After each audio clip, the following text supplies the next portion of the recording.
Started these 2 days engagement. The main focus at the time probably was, let's look at the situational analysis. Let's look at professional standards for teachers.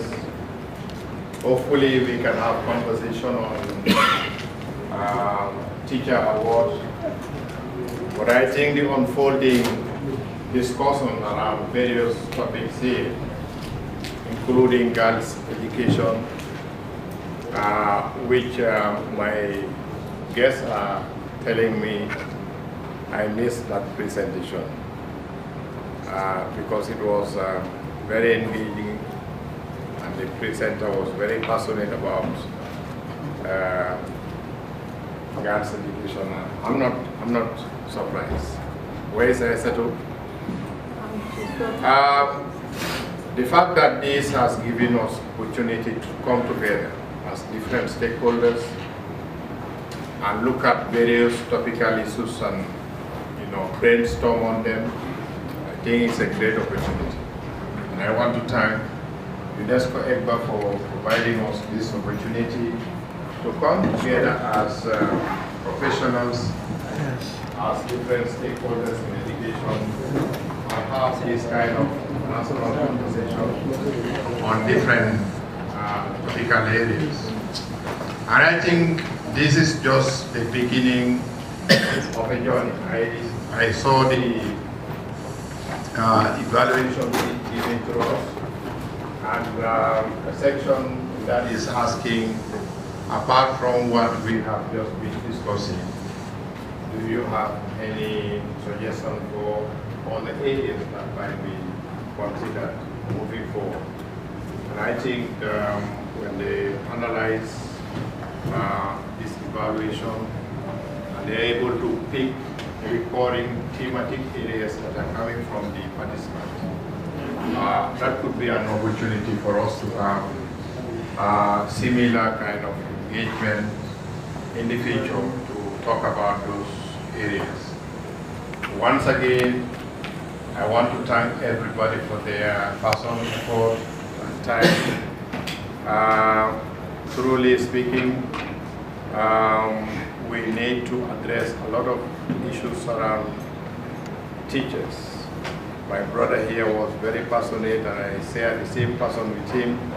We need to look at how we build the capacities of teachers, but we need to see how we take care of teacher welfare. And I think this discussion we have had so far, especially on the awards of teachers, is one big way we are helping to address teacher welfare. But I also want to believe developing standards will give direction to the teachers to know what they are expected to deliver. But building their capacity in terms of delivering those standards is another way we will help these teachers reduce frustration at all, but make them professionals.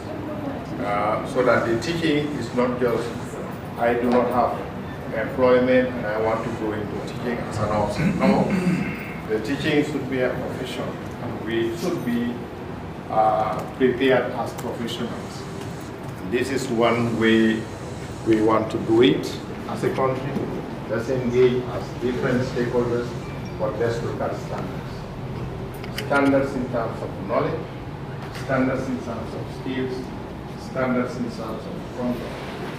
Because quite often we have seen cases or have had cases of teachers involved in professional misconduct. And that in other countries you are registration. Not only the registration, but you are office. Kenya, you as a teacher,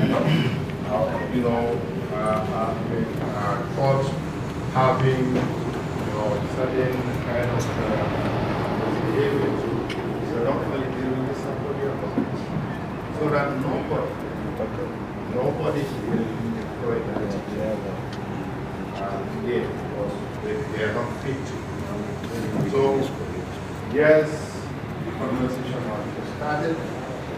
Let's continue this dialogue. Thank you, Quentin, Hongi, and my professor, brother, you mentioned it several times. I want to believe that we cannot be truly professional if we do not know what those guidelines are. And I am saying we want to be part of APRA. I am saying we want to share those guidelines and align our professional standards to the regional standards as well as so that we are not.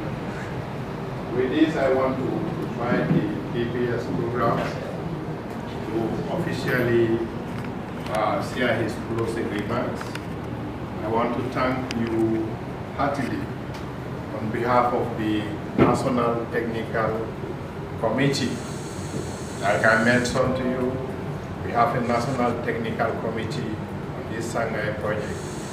I am the chair, I'm co-chairing with DPS HR, Director HR, but some of the members who are here, at the end of the closing, we want to have a photo, group photo as the National Steering Technical Committee with our guest from the Thank you very much.